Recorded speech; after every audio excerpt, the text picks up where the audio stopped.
तो हम लोग आज का 10 क्वेश्चन डिस्कस करना स्टार्ट करते हैं विद क्वेश्चन नंबर 41। पहला क्वेश्चन क्या बोला 41 में, in which one of the following regions was Dhanyakataka which flourished as prominent Buddhist center under the Mahasanghikas located. अब देखिए ऑप्शन कैसे, आंध्रा, गंधारा, कलिंगा और मगधा। अब सोचिए आप लोग कि बुद्धिज्म कहाँ का प्रचलित था, पहले वो सोच के देखिए। मगधा में था, कलिंगा में अशोका लीड करते थे, तो हो सकता है वहाँ पे भी आ गया हो।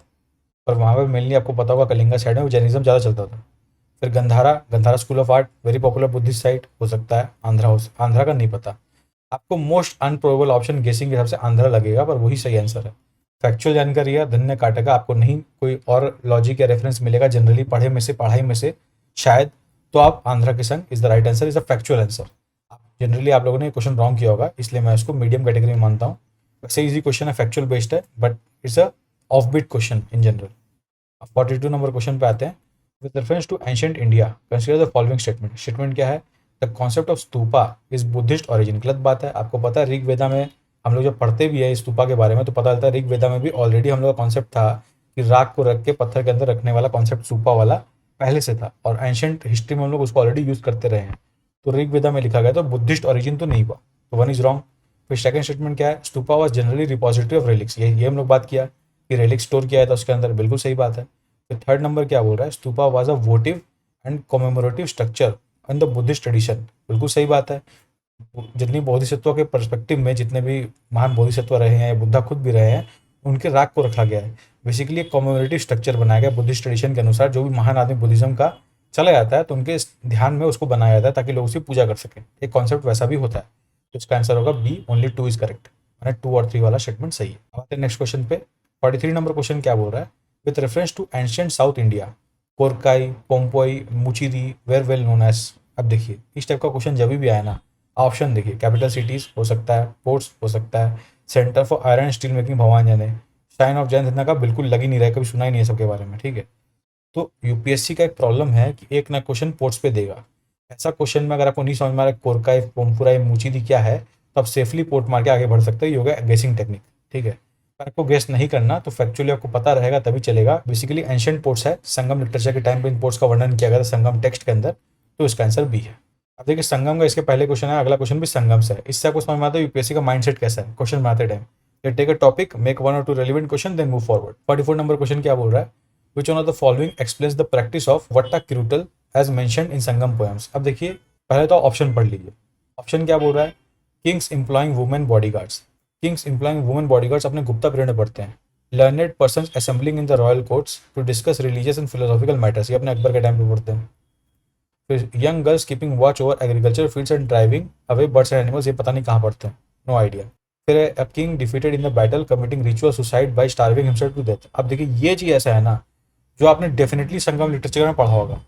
संगम लिटरेचर में क्या हीरोइक कल्चर वाला कॉन्सेप्ट था, वहाँ पे हार जाते थे उनके लिए बड़ी बदनामी का विषय हो जाता था, वो लोग सुसाइड कर लेते थे। तो ये आपने सुना होगा संगम लिटरेचर के बारे में, वहाँ की सोसाइटी के बारे में जब पढ़ते अपने, दिस इज द फैक्ट, तो इसलिए डी इज द आंसर। देखिए ऑप्शन पढ़ते ही क्लियर होगा, it's very easy question actually. लेकिन अगर संगम लिटरेचर आप हल्का सा भी पढ़ते हो, नॉट द लिटरेचर इटसेल्फ पर उसके बारे में, सोसाइटी के बारे में, तो आप इस क्वेश्चन को इजीली आंसर कर सकते हो, ठीक है। तो इसका आंसर है डी।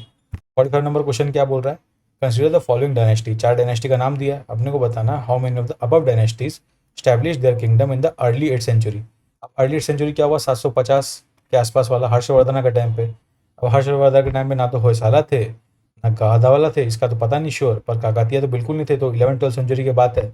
यादवा भी उसके बाद 11th-12th सेंचुरी में लोग आए हुए हैं, तो ये तो क्लियर हो गया इसका नन ऑफ द आंसर है, क्योंकि हर्षवर्धन के टाइम में से कोई भी नाम सुना हुआ लग नहीं रहा है।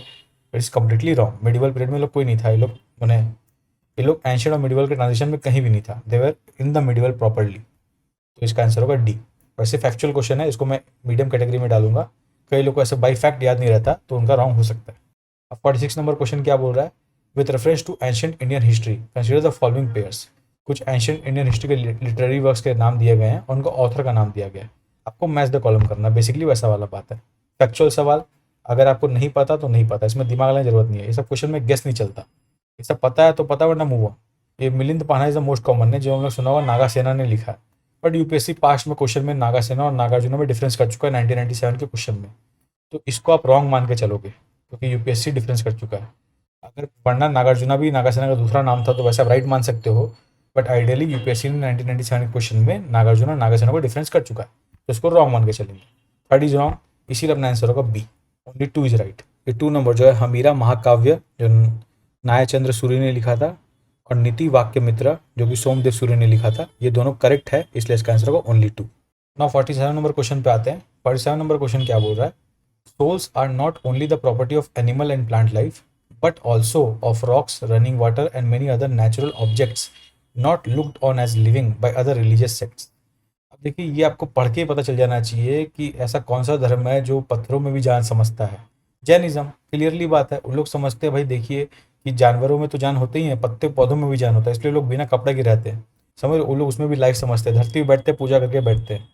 This is the core idea, तो जैनिज्म का आंसर है बी। 48 नंबर क्या बोल रहा है, who among the following rulers of the Vijayanagara empire constructed a large dam across Tungabhadra river and a canal cum aqueduct several kilometres long from the river to the capital city. एक ही आदमी था, देवराया one, ये तो आपको पता होगा, ये विरूपाक्षा और मल्लिकार्जुन तो बिल्कुल नहीं थे, तो आप ए और सी में कंफ्यूज हो गए, but you can take a very strong guess of Devaraya one because you are strong leader, तो उनके टाइम पे मेजर डेवलपमेंट होने का चांसेस है। अब 49 नंबर क्वेश्चन क्या बोल रहा है, who among the following rulers of the medieval Gujarat surrendered due to the Portuguese. आपको पता है पोर्टुगीज 1534 में ले लिए थे भाई ड्यू और बसेन दोनों, किसके अंडर से लिए थे, बहादुर शाह के अंदर से लिए थे। सी इज द आंसर। फैक्चुअल सवाल है, आपको हो सकता है नहीं पता हो, पर अहमद शाह तो बिल्कुल नहीं होगा, यू कैन एलिमिनेट, क्योंकि ये तो कहाँ बाद में आते हैं भाई। और फिर मोहम्मद शाह से कंफ्यूज कर सकते हो, पर मोहम्मद शाह तुगलक के नाम से रेफरेंस ले सकते हो, या फिर बहमनी एम्पायर में मोहम्मद शाह एक आते हैं, उनका रेफरेंस है, but they are very later. तो Bahadur Shah seems the most educated answer, अगर आप एलिमिनेट करना भी चाहो, आपको कुछ नाम पते हैं तो।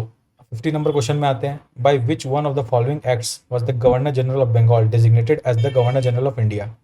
आप सोचिए, आप किसी गवर्नर जनरल ऑफ बंगाल को गवर्नर जनरल ऑफ इंडिया बना दे रहे हैं, तो ये आपको क्या लगता है, ये क्या हो रहा है ये process, this process called centralization. तो सेंट्रलाइजेशन का चरम सीमा है, आप गवर्नर जनरल ऑफ इंडिया से बड़ा क्या बना दोगे इंडिया का लिए, मुश्किल है कुछ बनाना, तो ये तो चरम सीमा लग रहा है सेंट्रलाइजेशन का। तो ये आपको हल्का सेंस भी होगा ना कि मैक्सिमम सेंट्रलाइजेशन पीक पे पहुंच गया था चार्टर एक्ट ऑफ 1833 के साथ, तो आप इसका आंसर डी लगा दोगे। एक तो वो लॉजिक हो गया, एक आप ये भी समझ सकते हो कि यार राजा राममोहन के बाद ही कोई गवर्नर जनरल ऑफ इंडिया बना था, तो भी ईयर से भी आप गेस लगा सकते हो 1833। फिर इंडिया एक्ट तो 1783 के आसपास हुआ था, रेगुलेटिंग एक्ट 1781 के आसपास हुआ था, तो ये सब आपको पता है कि हाँ चार्टर एक्ट जो है बाद में हुआ था, और इसी टाइम पे हुआ था लगभग गवर्नर जनरल ऑफ इंडिया बने थे। ठीक है, 50 का आंसर होगा डी।